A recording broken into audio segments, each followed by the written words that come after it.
சின்ன மருமகள்ல அடுத்து நடக்க போதுன்னு வாங்க பார்க்கலாம். தமிழ்ச்செல்வி 7,00,000க்கு என்ன பண்றதுன்னு தெரியாம திருன்னு முழிச்சு நிக்க அப்பத்தா அடியே தமிழ், நான் ஒரு யோசனை சொல்றேன், நீ அதுபடி செய்யறியா அப்படின்னு சொல்லி அப்பத்தா சொல்ல, என்ன மச்சி என்ன சொல்ல போறீங்க, நீங்க பணம் கொடுக்குறேன்னு சொல்ல போறீங்களா அப்படின்னு சொல்லிட்டு தமிழ் கேட்க, இங்க பாரடி, நான் சொல்றத கொஞ்சம் பொறுமையா கேளு, நான் சொல்றத கேட்டுட்டு அதுக்கப்புறம் உன்னுடைய முடிவை சொல்லு.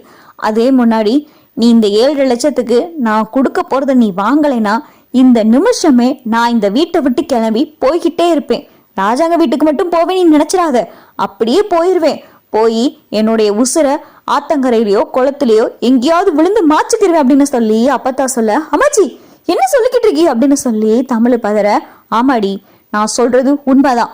இங்க பாரு தமிழ், மலர் இப்ப இங்க வருவா, அவகிட்ட நான் உன்னை கொண்டு வர சொல்லியிருக்கேன் அப்படின்னு சொல்லி அப்பத்தா சொல்ல, என்ன கொண்டு வர சொல்லியிருக்கீ அப்படின்னு சொல்லி தமிழ் கேட்க, அதுக்கு முன்னாடியே அப்பத்தா மலருக்கு ஃபோன் பண்ணி ராஜாங்க வீட்டுல அப்பத்தாவுடைய ஒரு பழைய இரும்பு பெட்டி இருக்கும், அந்த பெட்டியை அப்பத்தா மலரை ஃபோன் பண்ணி எடுத்துட்டு வர சொல்லியிருப்பாங்க. மலர் இங்க தமிழ் வீட்டுக்கு வருவாங்க, கையில பழைய இரும்பு பெட்டியை கொண்டு வருவாங்க. அம்மாச்சி அம்மாச்சி அப்படின்னு சொல்லிட்டு மலர் வீட்டு வாசல்ல நின்று கூப்பிட, இந்தா மலர் வந்துட்டா நினைக்கிறேன் அப்படின்னு சொல்லி அப்பத்தா தமிழ் வெளியே வந்து பாக்குறாங்க. மலர் வீட்டு வாசல்ல நிக்கிறாங்க. வந்துட்டியாடி உள்ள வாடி அப்படின்னு சொல்லி அப்பத்தா கூப்பிட, இங்க மலர் அந்த இரும்பு பெட்டியை கொடுக்குறாங்க. என்னம்மாச்சி எதுக்காக இந்த இரும்பு பெட்டி எடுத்துட்டு வர சொன்னீங்க அப்படின்னு சொல்லிட்டு மலர் கேட்க, எதுக்கு சொன்னேன்னா பழைய இரும்பு பெட்டியில என்ன இருக்க போகுது, எனக்கு சொந்தமான பொருள் தான் இருக்க போகுது அப்படின்னு சொல்லிட்டு அப்பதான் அந்த பழைய இரும்பு பெட்டியை திறக்கிறாங்க. அதுல பார்த்தா எக்கச்சக்கமான பழைய நகலாம் இருக்கு. அதை பார்த்ததும் மலருக்கு பயங்கரமான அதிர்ச்சி.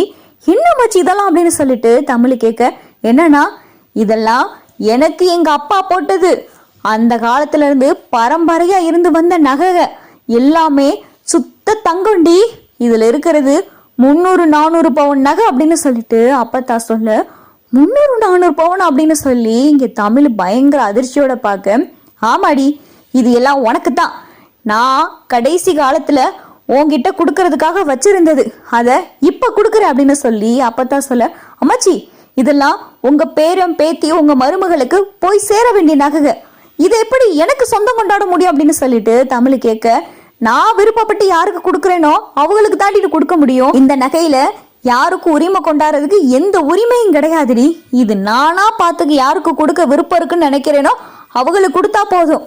மோகனாவுக்கு ராஜாங்க வச்சிருக்கான் பல கோடி சவரன் நகைகள், அதே மாதிரிதான் ஈஸ்வரியா இருக்கட்டும் சாவித்திரியா இருக்கட்டும் எல்லார்கிட்டே இருக்கு.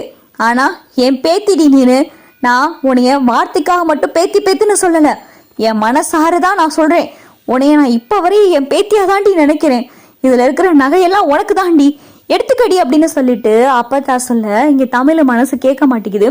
என்ன அம்மாச்சி பண்ணிக்கிட்டு இருக்கீங்க, இதெல்லாம் எனக்கு வேணாம் அம்மாச்சி அப்படின்னு சொல்லிட்டு தமிழ் சொல்ல, நீ வேணான்னு தாண்டி சொல்லுவ, நான் சொல்றேன் இதை தயவு செஞ்சு வாங்கிக்கடி தமிழ், நீ இந்த நகையை மட்டும் இப்ப எடுத்துக்கிறலன்னு வையேன், இந்த நிமிஷமே நான் என்ன செய்வேன்னு எனக்கே தெரியாது, அரளி விதியை குடிச்சோ இல்ல ஏதாவது பூச்சி மந்திரத்தையாவது குடிச்சோ நான் போய் சேர்ந்துருவேன், நான் போய் சேர்ந்ததுக்கு அப்புறமா நீ இந்த நகையை எடுத்தாலும் சரி இல்ல ராஜாங்க வீட்டுல போய் கொடுத்தாலும் சரி, நான் போனதுக்கு அப்புறம் என்ன நடந்தா எனக்கு என்னடி, நான் இருக்கும்போது நல்லது செஞ்சுட்டு போகணும்னு நினைக்கிறேன், இந்த நகையெல்லாம் உனக்கு தாண்டி சொந்தம், உனக்கும் என் கொள்ளு பேர பேத்திகளுக்கும் தான் சொந்தம், இதை நான் ஆசைப்பட்டு நல்ல சுயநினைவோட உனக்கு நான் கொடுக்கறதுடி, இதுல இருக்கிற 400 பவுன் நகை உனக்கு தான் அப்படின்னு சொல்லிட்டு அப்பத்தா கொடுக்க, தமிழ்ச்செல்வி பார்த்துக்கிட்டே இருக்காங்க. அப்பதான் மலரு, செல்லப்பாண்டி, வசந்தி, தனம் எல்லாரும் பேசி தமிழோடைய மனசை மாத்துறாங்க. தமிழ் அம்மாச்சி தான் இவ்வளவு தூரம் சொல்றாங்கல்ல, அவங்க தானே விருப்பப்பட்டு கொடுக்குறாங்க, நம்மளா ஒண்ணு கேட்கலையே அப்படின்னு சொல்லி வசந்தி சொல்ல, எனக்கு புரியுதுமா, ஆனா இருந்தாலும் இது அம்மாச்சிக்கு அவங்க அப்பா போட்டது, அவங்களுடைய பரம்பரை நகை, இதை எப்படிமா நான் சொந்தம் கொண்டாடுறது, அவங்களுடைய பேரனே என்னை வேணான்னு தூக்கி போட்டதுக்கு அப்புறமா, அவங்களுடைய பேரனுக்கும் எனக்கும் எந்த சம்பந்தம் இல்லைன்னு ஆனதுக்கு அப்புறமா அவங்களுடைய நகையை நான் எப்படிமா உரிமை கொண்டாடுறது அப்படின்னு சொல்லிட்டு தமிழ் சொல்ல, இங்க பாரடி, அவருக்கும் உனக்கும் தொடர்பு இருக்கிறதுனாலதான் இந்த 2 பிள்ளைங்க வந்திருக்கு, இந்த 2 பிள்ளைங்க மூலமா உனக்கும் அவருக்கும் ஆயுசுக்கும் தொடர்பும் பந்தமும் இருந்துகிட்டு தாண்டி இருக்கும், அவர் வேணா வேற கல்யாணம் செஞ்சுட்டு போகலாம், ஆனா அந்த 2 பிள்ளைகளுக்கும் அப்பா அவரு தானடி.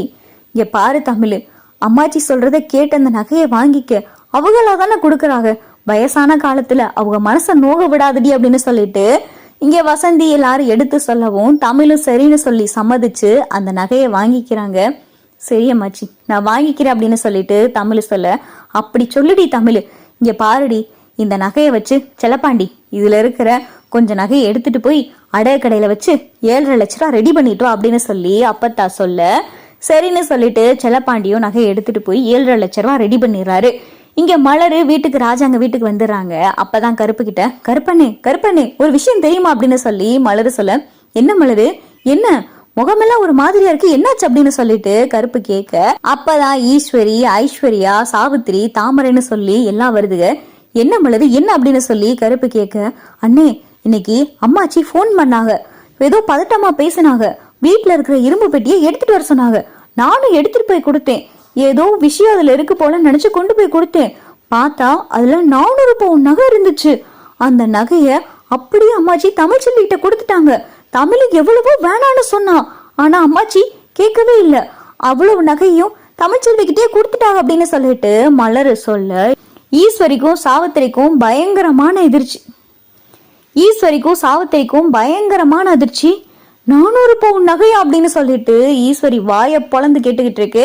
ஏய் மலரு, அந்த கிளவி சொல்லிச்சுன்னா நீ அதுக்காக பெட்டி எடுத்து போய் கொடுத்துருவியா அப்படின்னு சொல்லிட்டு ஈஸ்வரி கேட்க, என்னம்மா கிளவின்னு பேசிக்கிட்டு இருக்கிய, அம்மாச்சி எடுத்துட்டு வந்து தர சொன்னாங்க, நான் அதுல ஏதோ அவங்களுடைய மாத்திரை அவங்களுடைய பொருள் ஏதோ இருக்கு அதான் கேட்கறாங்கன்னு நினைச்சு எடுத்துட்டு போய் கொடுத்தேன். ஆனா அதுல நகை இருக்குன்னு எனக்கு எப்படிமா தெரியும் அப்படின்னு சொல்லிட்டு மலர் சொல்ல, உனைய என்னடி சொல்றது, எல்லாம் அந்த கூறுகட்ட கிளவிய சொல்லணும். இந்த வீட்டுல இருந்து இந்த வீட்டுல எல்லாத்தையும் செஞ்சுபிட்டு 400 பவுன் நகையை கொண்டு போய் கேவலம் அந்த தமிழ்ச்செல்விக்கு கொடுத்துருக்கேன், அந்த கிளவிய சும்மா விடக்கூடாது அப்படின்னு சொல்லிட்டு ஈஸ்வர் எங்க இருந்து கிளம்பி நேரா தமிழ்ச்செல்வி வீட்டுக்கு போக, அதான் வெளியே வாங்க அப்படின்னு சொல்லிட்டு ஈஸ்வரி சொல்ல, அப்பத்தாவும் வெளியே வராங்க. என்னடி, என்ன வாசல் என்ன கத்திக்கிட்டு இருக்க அப்படின்னு சொல்லி அப்பத்தா கேட்க, எந்த தைரியத்துல 400 பவுன் நகையை கொண்டு போய் இவளுக்கு கொடுத்துருக்கீங்க அப்படின்னு சொல்லி ஈஸ்வரி கேட்க, எவளடி கேட்கணும், எந்த சிரிக்கிய நான் கேட்கணுன்ற அப்படின்னு சொல்லி அப்பத்தா கேட்க, ஈஸ்வரி கப்பு சிப்புன்னு வாய முடியுது. ஏண்டி 400 பவுன் நகையும் என் அப்பே எனக்கு போட்டது, அந்தது என் பரம்பரை சொத்து, என் பரம்பரை நகை, நான் யாருக்கும் கொடுக்கணும் கொடுக்க கூடாதுன்னு நினைக்கிறது என் விருப்பம். இதுல வந்து கேள்வி கேட்க நீ யாருடி, அந்த 400 பவுன் நகையை உனக்கு கொடுப்பேன்னு நினைச்சியோ, கனவு கட்டுக்கிட்டு திரிடி. 400 பவுன் நகையை தமிழுக்கு கொடுத்தேன்னு சொன்னதும் கிளம்பி வந்துட்டியே போலையே, என்ன நகைக்கு சொந்தம் கொண்டாடவோ, அதுல இருந்து ஒத்த குண்டு மணி நகை கூட உங்களுக்கு எல்லாம் கிடையாதுடி. தமிழு குணத்துக்கு அந்த 400 பவுன் நகைலாம் பத்தாது, இன்னும் என் சொத்து பத்தெல்லாம் அவ பேல எள்ளி வைக்கன்னு நினைக்கிறேன் அப்படின்னு சொல்லி இங்க அப்பத்தா சொல்ல, சாவித்திரிக்கு ஈஸ்வரிக்கும் பயங்கரமான எதிர்ச்சி.